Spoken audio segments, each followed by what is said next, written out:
How's your relationship with the current president? He served as vice president. You succeeded him. You took over the office, and I think it's when you pay in a visit and correct me on this most famous picture. And can you tell us about this and your relationship now with the president? And that picture was when I went to pay my respects after we won the elections. He graciously allowed me to go and visit.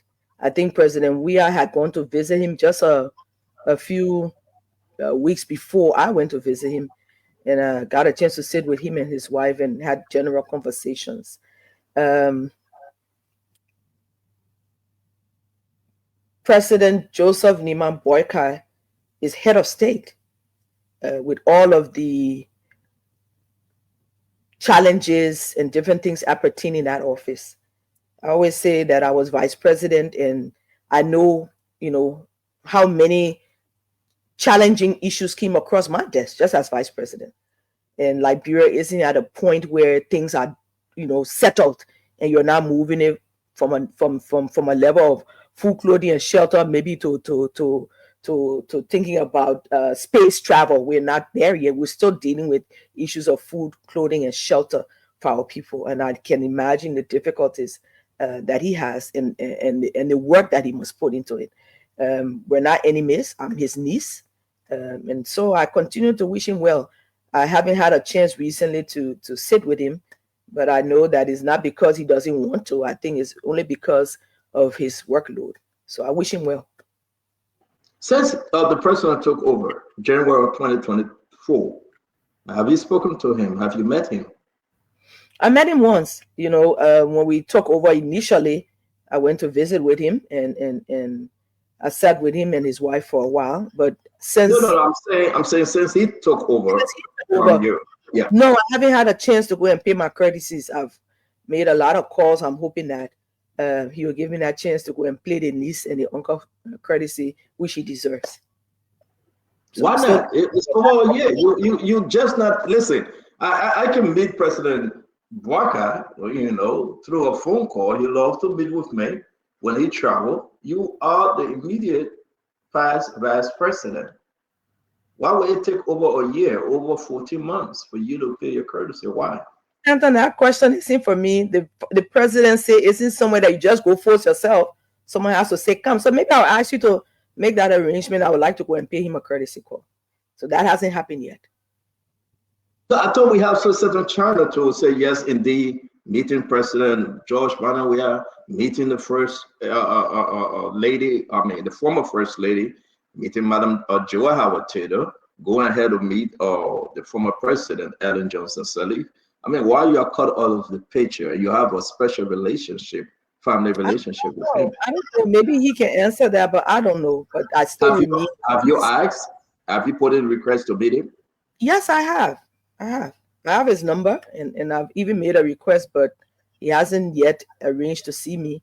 So that question is his. I still look forward to such an opportunity because he is the head of our nation, and I believe that all respect must be given to him. And as the former vice president, again, I would like to go and pay him a courtesy call. I don't have an issue. So hopefully the time will come sooner rather than later. Let's talk about you as former vice president. Are you receiving all your benefit due you as former vice president? And Stanton, in passing, because I don't want people to say that was the reason I came on the show. The reason I'm here is to talk about some of the lapses and to give some advice as to what government can do to make it better for our people, because we all live here. But in passing, this is an issue that I've raised at many levels. The first letter was sent to His Excellency the President on the fact that I was getting remuneration as a former senator, and I should be getting benefits as a former vice president, which I'm not getting. There are benefits in terms of salary. There are benefits in terms of vehicles that I haven't gotten.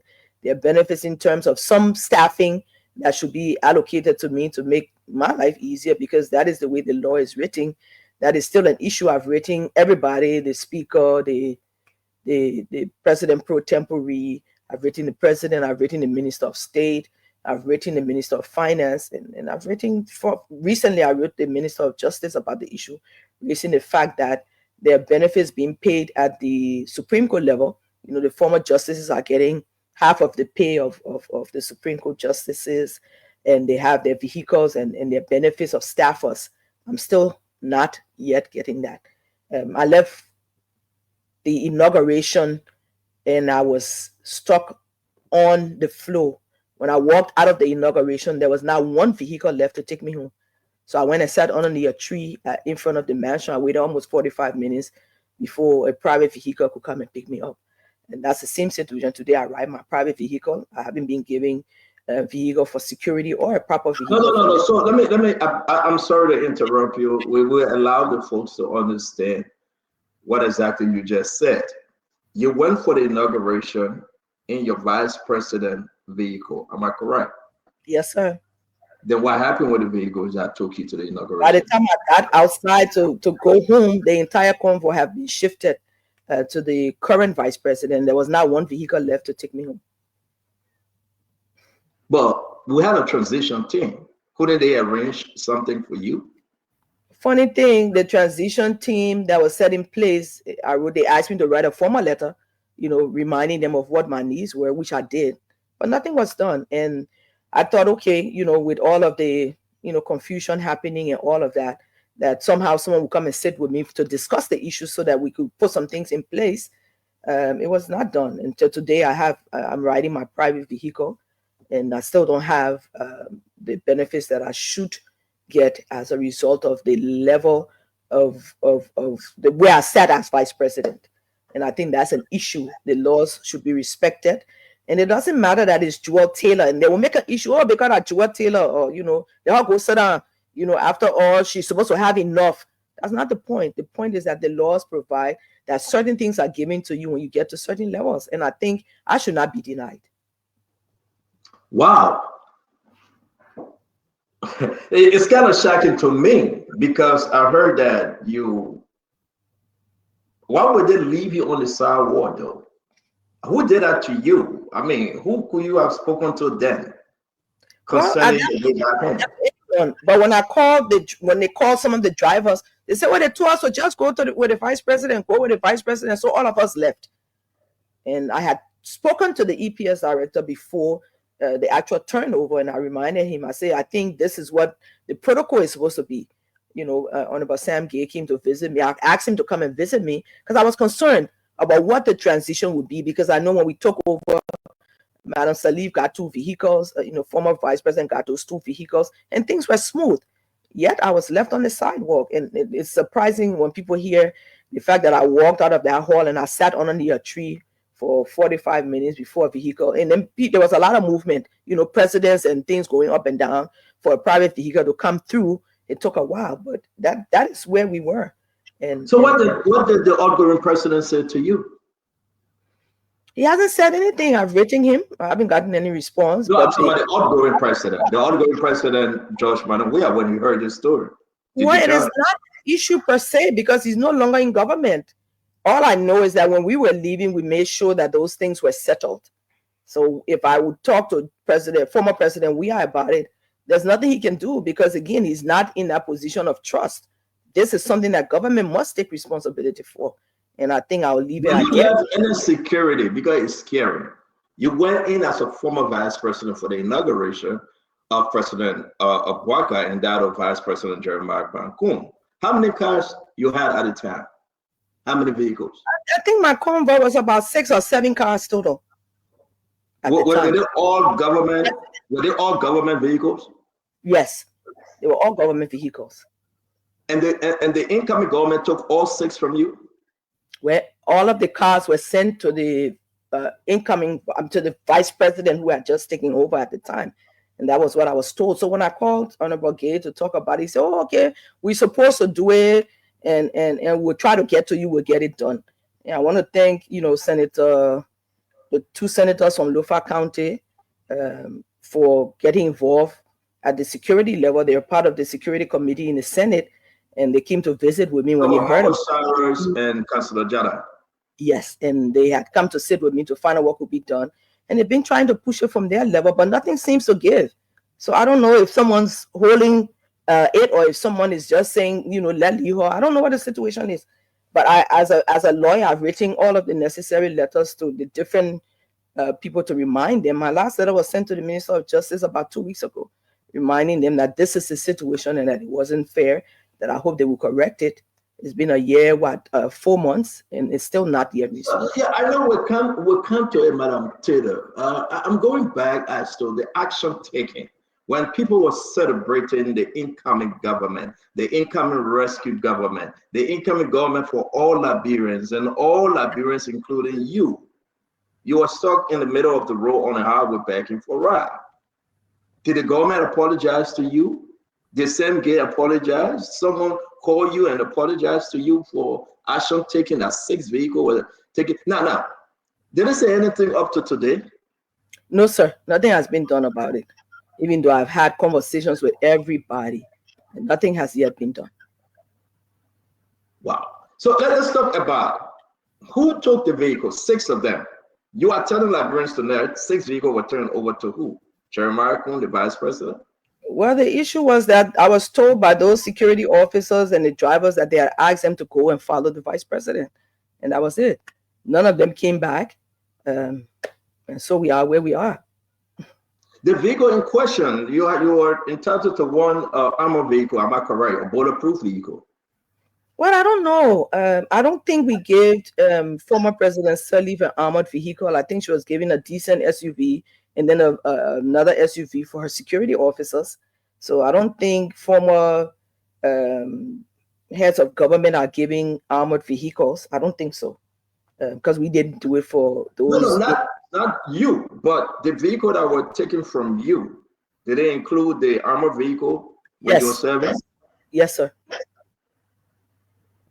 So, what year did George Manawea, purchase the armored vehicle? The former president George Manawea. What year? I got that car in 2020. In 2018, when we took over, I was sent 2 vehicles that former vice president had used. One was a Chevy something, and then one was the regular armored vehicle that we had. Both of them were old, and they kept breaking down on me. I remember we went to Bon County to take part in a program, and the car broke in the middle of the road. So at one point, I just sent it back to the EPS, and I said, I'm not going to continue to get stuck in this vehicle. But I got a new vehicle in 2020, brand new vehicle in 2020. It was a 2020 model. You got a new vehicle in 2020, and that's the armored vehicle that at the time President Weah purchased, right? Yes, sir. So from 2020, 2021, 22, 23, we enter an election year. And the vehicle that was purchased in 2020, that's the vehicle you turn over to current Vice President Jeremiah Kuhn. Yes, sir. How do you think then the government purchased a new vehicle for the Vice President? Well, Stanton, I don't know. Those vehicles are really, if they're maintained properly, they can last. They're sturdy vehicles, and they can last quite a while. So I don't know what the decision was about buying a new vehicle. I think what I should have had was 2 armored vehicles, because one could break down. So maybe they needed to buy an additional vehicle. Again, those are decisions taken by government. I think the issue is the kind of vehicle and maybe the prices that they've bought these vehicles for in this difficult situation. But I know they're entitled to armored vehicles, and you can buy a decent armored vehicle. You don't have to buy one that is so expensive, as opposed to looking at the level standard of living of your people. And I think that's the issue that is being raised. Why are they buying new armored vehicles that are so expensive? It's not the fact that they have armored vehicles. Yeah, but we heard that your vehicle went through the election process. It got broken down so many times. Did you experience any issue with your vehicle prior to turning it over? No, sir, because it was pretty new.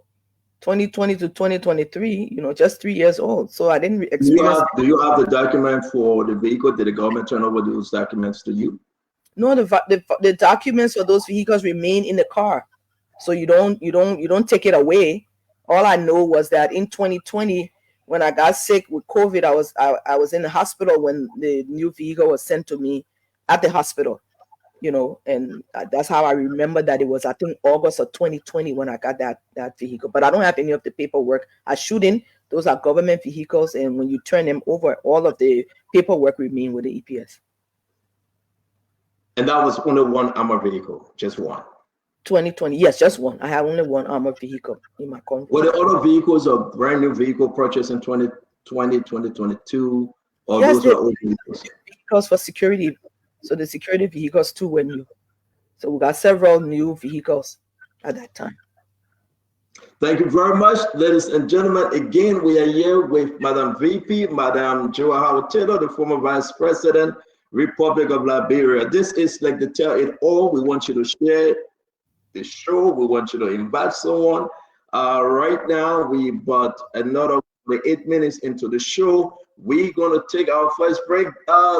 James Goodday, can you play the video for us if you have it ready?